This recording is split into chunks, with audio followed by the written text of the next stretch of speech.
Thank you, everybody. Thank you.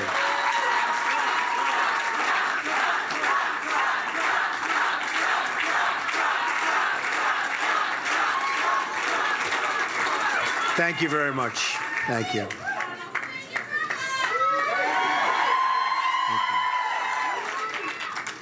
I would like to thank my incredible running mate, Governor Mike Pence. Thank you, and I love you too. We have a lot of very enthused and excited people in this campaign, so I really do thank all of you. I would like to thank my incredible running mate, Mike Pence, on the tremendous job he's done, and he's a fantastic leader and a leader on health care issues, and to have him involved is just my very great honor, believe me.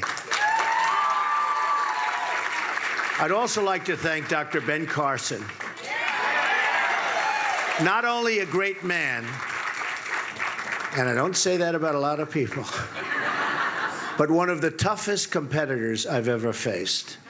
People don't know how well he did during those primaries. And I just kept looking back, and I just kept seeing him. And boy, I'll tell you. But even more importantly, he is a brilliant physician. And I hope he will be very much involved with my administration in the coming years. Okay? Thank you. I'd also like to recognize the distinguished members of Congress in attendance who have all been at the forefront of health care and have been so helpful to me. Congresswomen Elmers, Loomis, Congressman Price Harris, Burgess, and Desjarlais.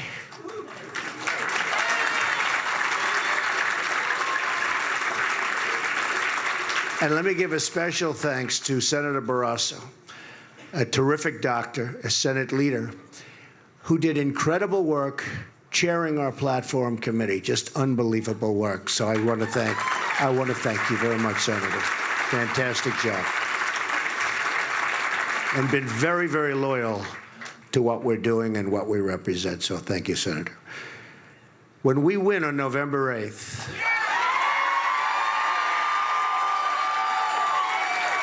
and elect a Republican Congress, we will be able to immediately repeal and replace Obamacare. Have to do it.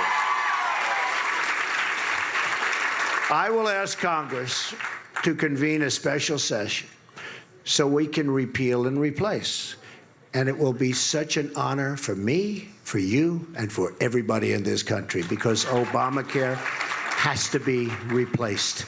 And we will do it, and we will do it very, very quickly. It is a catastrophe. The president said, if you like your plan, you can keep your plan.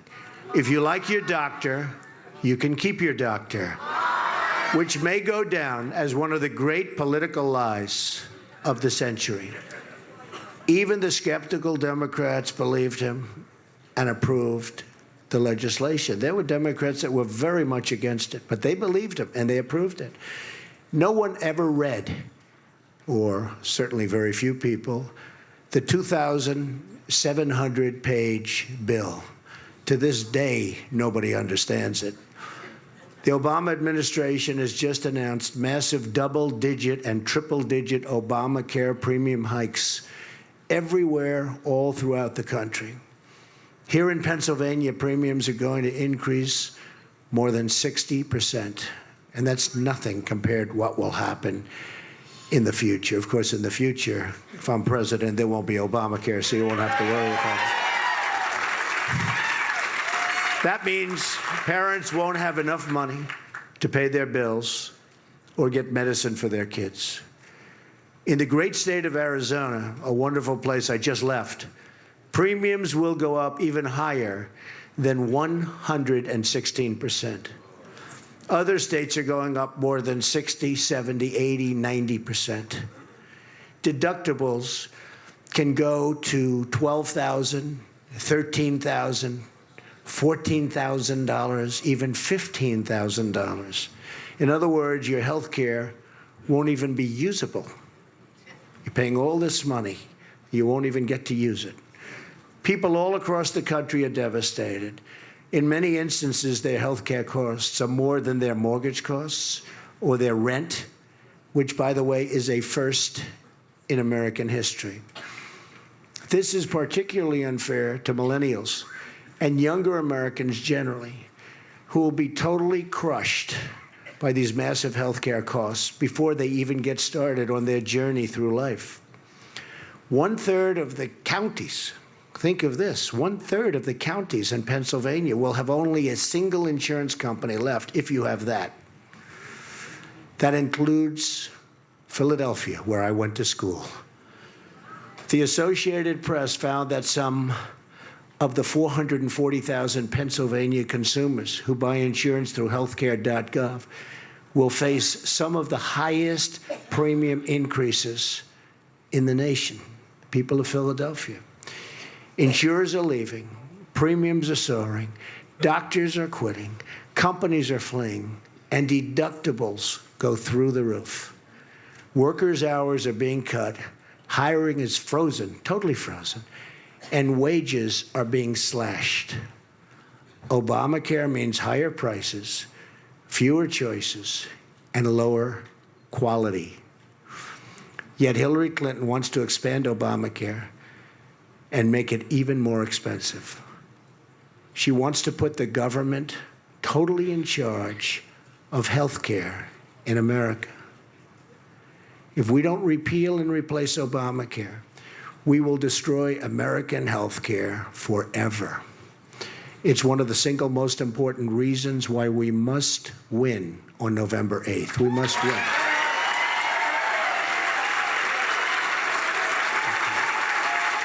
Thank you.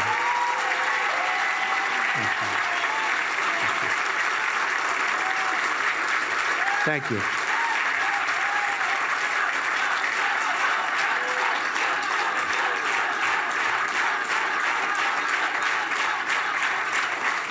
Thank you very much, everybody. Thank you. Our replacement plan includes health savings accounts, a nationwide insurance market where you can purchase across state lines, and letting states manage Medicaid dollars. So much better. We will create quality, reliable, affordable health care in a free market where parents can make the health care decisions that they really want to make for their families. It will be a much better health care at a much less expensive cost. We've also outlined detailed solutions on so many other issues to make life better for every American family. And while this is really, thank you. While this is really a meeting, and that's what it is, it's a meeting of very, very special people, and I appreciate you all being here. But it's a meeting talking about health care and Obamacare. Our plan for other things also include the bringing back of manufacturing jobs. We have to do it. We're going to bring back our manufacturing. We're going to bring back our jobs that form the backbone of the American middle class and our country as a whole. Our jobs are being stolen. Pennsylvania has lost almost 40% of its manufacturing jobs since NAFTA, a deal signed by Bill Clinton and supported by Hillary Clinton. The city of Philadelphia has lost more than 1/3 of its manufacturing jobs since China joined the World Trade Organization, another Bill and Hillary-backed disaster. A Trump administration will renegotiate NAFTA, believe me. And we have the greatest negotiators in the world. We will use our great negotiators.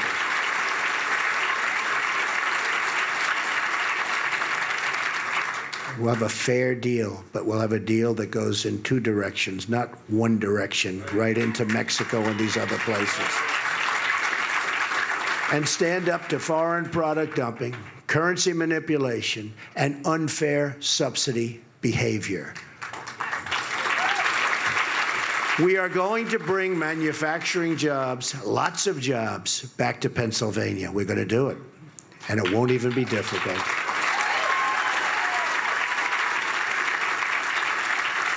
We're going to open modern mines and take care of our great miners. Our miners have been mistreated horribly. We will be producing clean coal, oil, natural gas, and shale energy. We're also bringing back our steel workers who have been so badly hurt, whose jobs have been stolen by the dumping of steel all over this state and, frankly, all over this country by China and other countries. Nobody has been treated worse than these workers. But that will change on January 20th of next year, believe me. It will change.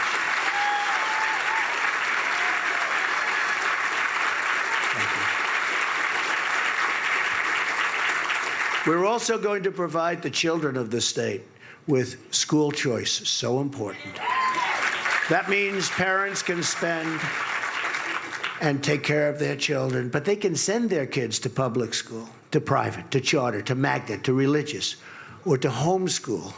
It's going to be their right, and it's going to be something that's so, so good for your children and for the education of your children. We will also totally eliminate Common Core and bring education local. We're going to bring it local.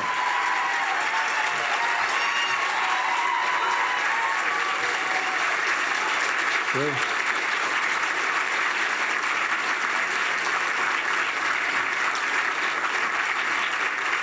People do not like Common Core in this country, that I can tell you. And our system is failing, so it's obviously not working. We're going to eliminate Common Core. We're going to bring it local. Our tax plan will provide a 35% tax cut to middle-class families with 2 kids. As an example, you have 2 kids, 35% cut, so desperately needed. Our middle class has not been properly respected, that I can tell you. We will let parents deduct child care expenses from their taxes and create tax-free child care and elder care savings accounts with matching contributions for low-income families. We will eliminate the Obama-Clinton defense sequester and rebuild our badly depleted military. When did we ever need it more? Greatest people on earth in our military, but it's badly depleted.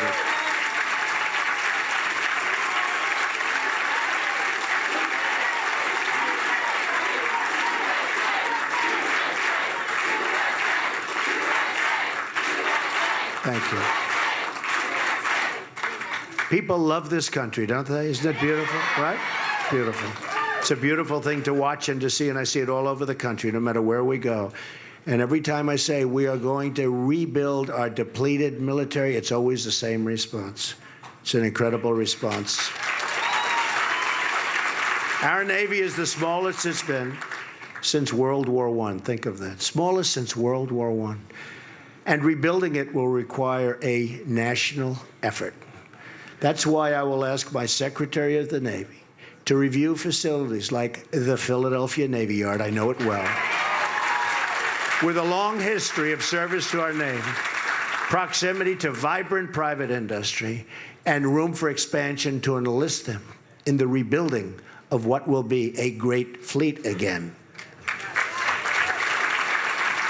To recruit master craftsmen, this buildup requires, and we will establish, centers of excellence at locations like the Philadelphia Navy Yard. Vocational training is a great thing.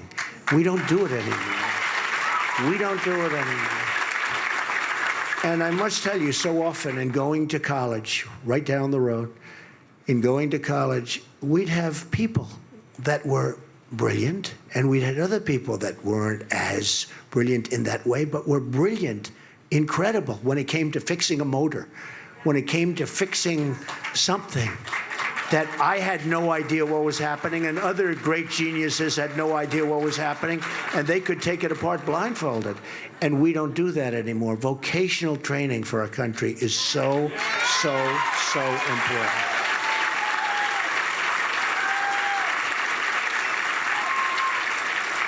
And just in closing that, And they loved it. They loved it. They didn't want to be doing what I was doing. They loved it. They were so good at it, and they loved it. So vocational training, we're going to start it up big league. We will rebuild our military, and we will rebuild our country. I'm not a politician. My only special interest is you, the American people. That's why I've done it.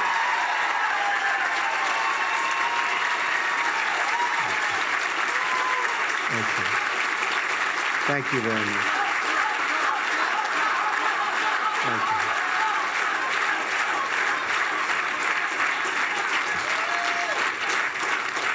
The guiding rule of the political class in Washington, D.C., is that they are looking out only for themselves, with the exception of these few people. I feel guilty as I'm looking, they're staring me in the eyes.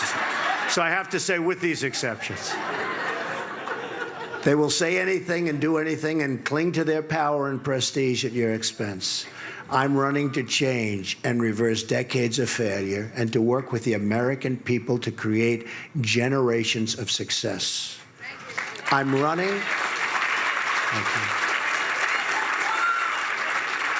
I'm running to restore honesty to our government and safety to our communities. We need safety. And by the way, our law enforcement officials, these are great, great people.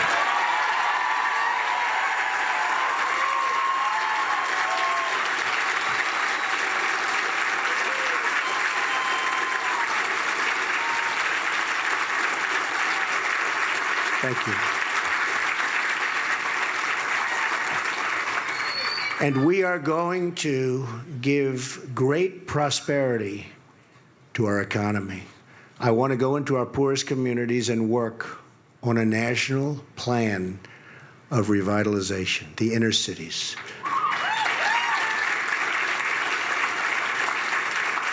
And I've been working with so many African-American groups. These are such incredible people. We've been talking about it, working on it. We're going to bring jobs into the inner cities. We're going to bring safety. We're going to bring education, good schools into the inner city. The spirit of the people in the inner cities is beyond the spirit of anybody. And it's going to work. It's going to work. You watch. Americans are tired of being told to defer their dreams to another day. But politicians, for the most part, really mean another decade, because that's what they're talking about. Enough waiting. Time is now. But to accomplish our goals, we must cut our ties with the small, bitter, petty politics of the past. We must declare our independence from a failed establishment that has squandered $6 trillion on foreign wars in the Middle East that never end, that we never win, and that have made us far less safe. Think of it. Think of all the money that's spent, all the lives that have been lost, and we're far less safe today than we were before we started. They've left our borders wide open at home and shipped our jobs and wealth to other countries. It's time for new leadership.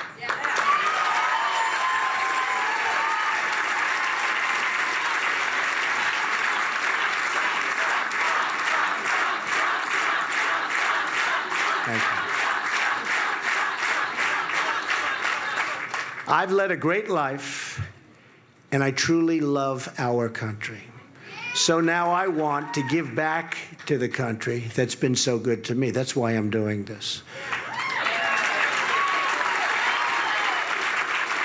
All I see everywhere I travel in this nation, and I've been everywhere, is untapped potential waiting to be realized. The people are amazing. The people are amazing. If we unlock the potential of this country and its incredible people, no dream is outside of our reach. If we stop believing in our failed politicians and start believing in ourselves, then anything is possible. I'm asking you to dream big, to push for bold change, and to believe in a movement powered by our love for each other and our love for our country.